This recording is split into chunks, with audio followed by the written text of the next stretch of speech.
Assalamualaikum.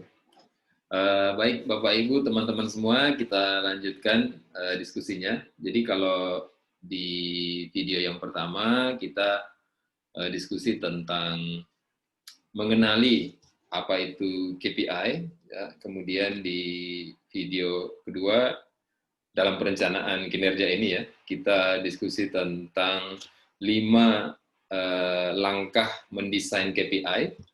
Nah, yang sekarang ini yang ketiga ya, kita akan diskusi tentang teknik membumikan KPI.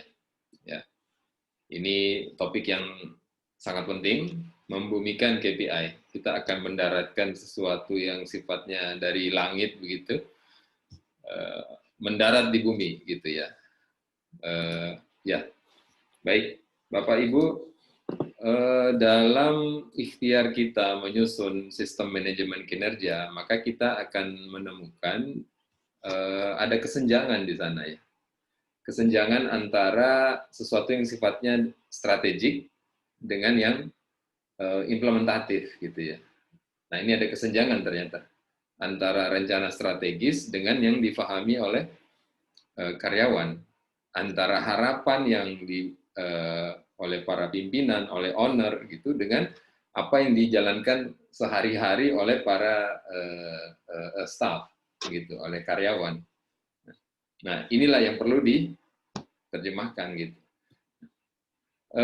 Kita tentu sudah sama-sama paham ya bahwa ada yang namanya keinginan, ya, target dari owner, dari para pimpinan.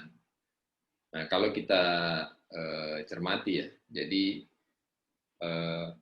sebagian besarnya ya seperti yang kita bisa lihat di samping ini ya, ini muaranya itu ke keuangan ya. Dia bermuara ke keuangan, ROI meningkat, margin yang tinggi, rasio operasi yang stabil ya. Rasio keuangan ya, investasi optimal gitu. Nah, setelah itu barulah bicara tentang kepuasan customer, zero accident, SPM terpenuhi, kemudian sarana marketing yang prima, gitu ya, SDM yang unggul, ya, kemudian struktur organisasi yang memadai, tidak terlalu besar, tidak ibarat baju tidak kedodoran, tidak juga terlalu sempit gitu ya, ya fit aja gitu. Ya, itu keinginan-keinginan dari pimpinan.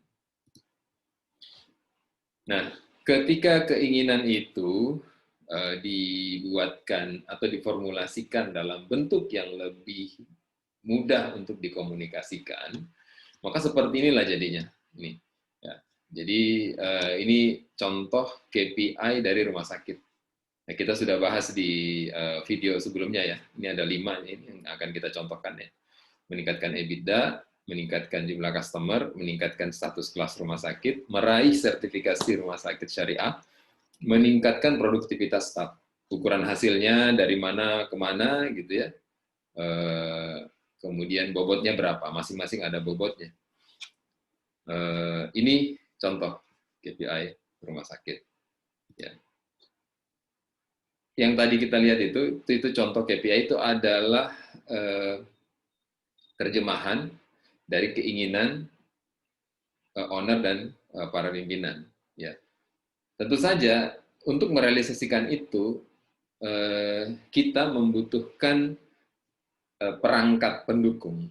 Ya. Perangkat pendukungnya ya bernama struktur organisasi. Nah, struktur organisasi ini sebenarnya idealnya itu mengacu kepada fungsi. Ya, jadi struktur mengikuti fungsi, bukan sebaliknya, fungsi mengikuti struktur, gitu ya. Di rumah sakit atau di klinik lah katakan begitu ya, ada semacam template-nya, ya. Khususnya kalau kita bicara di rumah sakit pemerintah. Bahkan ini kemudian diatur dalam peraturan menteri ya untuk struktur rumah sakit ini. Jadi seperti ini, struktur rumah sakit di atas ada direktur, kemudian di lehernya direktur. Nah, di lehernya direktur ini ada 2. Ini saya menggambarkannya skematik aja ya. Ya, ada satuan pengawas internal, ya, dan ada komite dan tim. Ada banyak komite, ada beberapa tim, ya. Saya kira Bapak Ibu sudah lebih paham lah untuk ini ya. Kemudian ini yang merupakan apa namanya bawahan dari direktur rumah sakit, ini adalah manajer, ya, level middle manager ini ya. Kita sebutnya manajer aja. Oh ya, tadi ini saya belum jelaskan. Kalau yang ini di lehernya direktur. Kalau dalam ilmu struktur organisasi namanya technostructure. Technostructure itu struktur yang memberikan feeding kepada eksekutif, dalam hal ini direktur, untuk dalam memformulasikan policy-nya. Gitu. Baik, kita kembali ke sini. Ini manajer, middle manager, ya ada beberapa di sini. Ya, manajer keperawatan, manajer penunjang medis, manajer pelayanan medis. Ini di beberapa tempat ada yang digabungin, ya, nggak ada masalah. Itu sesuai kebutuhan aja. Manajer keuangan, manajer HR, manajer marketing, dan manajer umum. Ini middle manager. Ya, dia bertanggung jawab langsung ke direktur. Ya. Kemudian di bawahnya middle ini ada namanya first line manager. First line manager ini kita sebut di sini istilahnya supervisor ya. Ya mungkin ada yang istilahnya subbag, subbit, seksi gitu ya kira-kira. Ya itu sesuai kebiasaan aja. Ya, ini intinya adalah first line manager, dia bertanggung jawab kepada manajer. Ya, bertanggung jawab kepada manajer. Di bawah first line manager ini adalah para officer. Ya, officer ini dia bertanggung jawab ke first line manager. Gitu. Jadi kalau kita ingat ada segitiga ya yang saya sampaikan di video pertama, ya, bagaimana mengcascade dari atas, paling atas itu owner, ya, paling atas owner, kemudian bawahnya owner ada direktur, ya, kemudian seterusnya ke bawah sampai level yang paling di dasar itu adalah individu. Nah, seperti inilah kita melihat pola pikir kita dalam membumikan KPI. Ya, buminya itu ada di mana? Ya, buminya itu ya di sini, nih buminya. Ya, buminya ada di sini. Nah, ini kita harus memformulasikannya menjadi bahasa yang bisa dipahami oleh orang bumi. Gitu. Oke, ini cascading juga, tapi ini kita bicara metode, ya, metode mengcascade dari level atas ke bawah, ke bawah, ke bawah, ke bawahnya. Ya, ada 4 metode yang akan kita diskusikan. Ya, jadi secara definisi cascading ini bermakna proses menurunkan KPI dari tingkat atas ke tingkat bawahnya. Ya. Ada 4 metode yang akan kita bahas: shared atau full cascading, identical atau partial cascading, support cascading, dan yang keempat itu adalah contributory cascading. Kita lihat satu persatu ya. Oke. Yang pertama shared atau full cascading. Nah, jadi di sini Bapak Ibu teman-teman semua, KPI dan target diturunkan sama persis dengan yang atas. Jadi level yang bawah itu menurunkan persis sama dengan yang atasnya. Ya, contoh di sini KPI direktur menurunkan komplain, targetnya turun sampai 15%.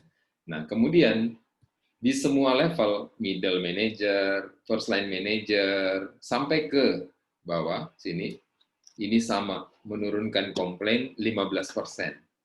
Ya. Mulai dari paling atas, ya, paling atas maksudnya di direktur ya, paling atas di operasional, sampai ke bawah, individu, di sini dokter IGD, itu sama diturunkan, yaitu menurunkan komplain sebesar 15% targetnya. Oke, ini yang pertama, shared atau full cascading. Yang kedua, identical atau partial cascading. Nah, kalau di sini KPI-nya sama, targetnya beda. Nah, Bapak Ibu, teman-teman semua, sekali lagi KPI-nya sama, targetnya yang berbeda. Nah, ini biasanya diterapkan di pemangku jabatan dengan posisi yang sama, ya, yang ada levelnya sama, ya. Kemudian di organisasi atau bagian yang terpisah secara regional, ada secara geografis terpisah, ada kantor kabupaten, kabupaten apa ya, dari provinsi misalnya ya, dari seluruh Indonesia di pusat, ada di provinsi mana gitu. Contoh, ini misalnya contoh nih, KPI Direktur Rumah Sakit jumlah staf 160. Jadi rumah sakit ini ada KPI-nya, jumlah stafnya 160 saja. Ya. Nah, ini kemudian diturunkan ke manajer-manajer. Sama jumlah staf, tapi berbeda-beda. Ini 63, ya. Kemudian ini 20, ya. Ya, ini 20, kemudian ini 35, 10, 7, 4, 16, gitu. Ya. Kemudian contoh lagi, ini misalnya direktur holding dari sebuah grup rumah sakit begitu ya, ada grupnya gitu ya. Direktur holdingnya ditarget 195 miliar dalam setahun revenue-nya. Nah, ini kemudian diturunkan ke masing-masing direktur rumah sakit yang dalam anggotanya itu. Ya, tentu besarnya beda-beda ya, ada 43 miliar, 50, 30, dan seterusnya. Nah, ini yang disebut identical atau partial cascading. KPI-nya sama, targetnya berbeda. Ini support cascading. Support cascading ini artinya ya KPI dan targetnya sama-sama beda. Ya, beda dua-duanya. KPI, target beda. Ya. Dengan yang atasnya tentu saja gitu ya. Kemudian antara yang di level itu juga beda juga gitu ya. Nah, tapi dia tetap punya relasi, punya relevansi, punya support ke KPI yang di level atasnya dia. Nah, begitu ya. Oke, kita lanjutkan. Nah, ini misalnya, contoh ya, ini KPI direktur, pendapatannya 120 juta per hari. 120 juta per hari ini ya bisa dicapai ya, kalau kita menggunakan pendekatan pendekatan support cascading ya. Jadi yang didefinisikan di sini bukan jumlah uangnya, bukan jumlah uangnya. Seperti tadi yang saya sampaikan, KPI dan targetnya berbeda. Ya. Misalnya nih, bagian rawat jalan harus mampu melayani 180 pasien per hari. Nah, ini dari mana logikanya 180 pasien per hari? Tentu saja ada hitungannya. Ya. Kemudian rawat inap harus mampu melayani 70 pasien per hari. Kenapa 70? Ada hitungannya. Bagian marketing harus mampu memasarkan produk rawat jalan dengan menjangkau 1.170 calon customer per hari. Dia menjangkau itu 1.170 calon customer per hari. Dari mana? Ya tentu saja ada hitungannya. Nanti kita akan jelaskan ya. Bagian manager on duty harus mampu memasukkan 24 pasien rawat inap baru per hari. Nah, ini hitungannya dari mana? Dari sini. Kita lihat ya di bawah ini. Ya. Ini namanya bisnis chassis, ya, kerangka bisnis kita. Ya. Jadi tadi saya sebut 1.170 calon customer terjangkau per hari. Ini 1.170 dari mana nih? Ya. Tadi dari 180 pasien per hari, ya 70 pasien per hari. Ya. Jadi kalau kita turunkan angka-angkanya, maka 1.170 itu ya diperoleh dari ada angka morbiditas 15,38%. Angka morbiditas ini artinya dari 1.170 akan ada 180 orang yang butuh pelayanan rumah sakit. 180 itu adalah yang didapatkan dari sini. 180. Oke, nah 180 ini dikonversikan menjadi pasien rawat inap. Pasien rawat inap 180, 13% tingkat konversinya dari rawat jalan ke rawat inap. maka kita ketemu angka 24. Ya, yang tadi di atas ini 24. 24 pasien rawat inap baru per hari. Ya. Total pasien rawat inap per harinya 70. Ya. Berarti pasien lamanya 46 pasien. Ya. Pasien lama, 24 yang pasien baru. Customer per hari 250.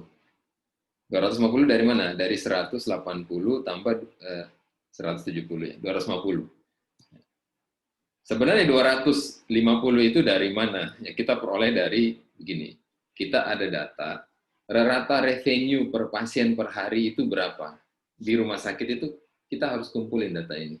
Ternyata setelah kita hitung-hitung, ya,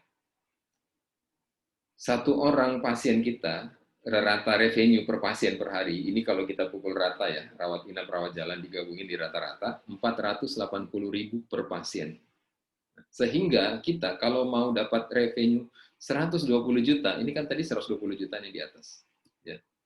Ini ya, 120 juta per hari ini. Maka kita dengan ketemu data revenue ini, kita bisa ketemu customer per harinya berapa? 250. 250 itu berapa persen rawat jalan, berapa persen rawat inap, kita bisa hitung ke atas. Gitu ya. Nah, revenue per tahunnya sekian, ya, kalau ini di sehari, ini setahun, EBITDA sekian persen, 20% ya, idealnya, kemudian profit operasionalnya sekian. Ya, jadi mulai dari calon customer yang terjangkau berapa, sampai ke profit operasional ini kita susun menjadi sebuah kerangka. Ya. Ini namanya support cascading. Kita ke yang berikutnya. Yang berikutnya contributory. Ya. Ini sekilas agak mirip dengan support, tapi ada bedanya sebenarnya. Ya, ada bedanya. Ya. Ini menyelaraskan KPI unit-unit kerja yang berbeda secara horizontal. Ya. Kalau di sini KPI-nya sama, targetnya beda-beda. Nah, tapi dia berbeda dengan yang atasnya. Berbeda secara target. Berbeda secara target. Ya, ini contohnya ya. Ya, ini contohnya. KPI direktur ya meningkatnya EBITDA targetnya 8,5 miliar setahun gitu katakan. Ya. EBITDA ini ya selain tentu saja dari revenue ya. Karena revenue dikurangi biaya lah ya. Ya. Earning before interest, tax, depresiasi dan amortisasi itu EBITDA. Ini kontribusi dari ya biaya di departemen keperawatan dan Yanmed tidak lebih dari 29%, biaya di departemen penunjang medik tidak lebih dari 31%, biaya di departemen-departemen yang lain tidak lebih dari 20%. Nah ini kalau kita uraikan, ya kita uraikan ya kira-kira jadinya seperti inilah, ya kira-kira jadi seperti ini. Jadi berbeda-beda targetnya. Ini 5%, ini 24%, ini 31%, dan seterusnya ke sana. Ya. Nah, ini namanya kontributori. Jadi dia berkontribusi. Memang berbeda. Kalau yang paling atas, KPI atasnya itu adalah targetnya 8,5 miliar, maka target di di level yang sedang kita bicarakan ini, middle manager ini bukan bicara 8,5 miliarnya, tapi dia bicara sekian persen biayanya dari revenue. Dia berkontribusi akhirnya pada pencapaian target EBITDA yang di atas. Oke, jadi pertanyaannya ini mau pilih yang mana gitu ya? Cascading-nya mana yang mau dipilih? Nah, tentu saja kita pilih sesuai dengan KPI, ya. Kita sesuaikan dengan KPI kita, sesuaikan dengan struktur organisasi kita, skenario-nya bagaimana, dan juga sesuaikan dengan job description di organisasi kita. Ya, ini hal yang penting, memonitoring, ya, monitoring KPI ini penting. Ya. Jadi monitoring ini adalah pemantauan ya. Pemantauan itu bisa kita lakukan dalam bulanan, triwulan, semester, tahunan, atau bisa juga harian bahkan pekanan, gitu ya, sesuai kebutuhan. intinya harus ada monitoring. Dan untuk monitoring itu tentunya kita perlu mengkalkulasi, capaiannya dikalkulasi, dan itu yang akan kita diskusikan pada video berikutnya. Sekarang kita break dulu karena sudah 20 menit. Silakan break dulu. Terima kasih.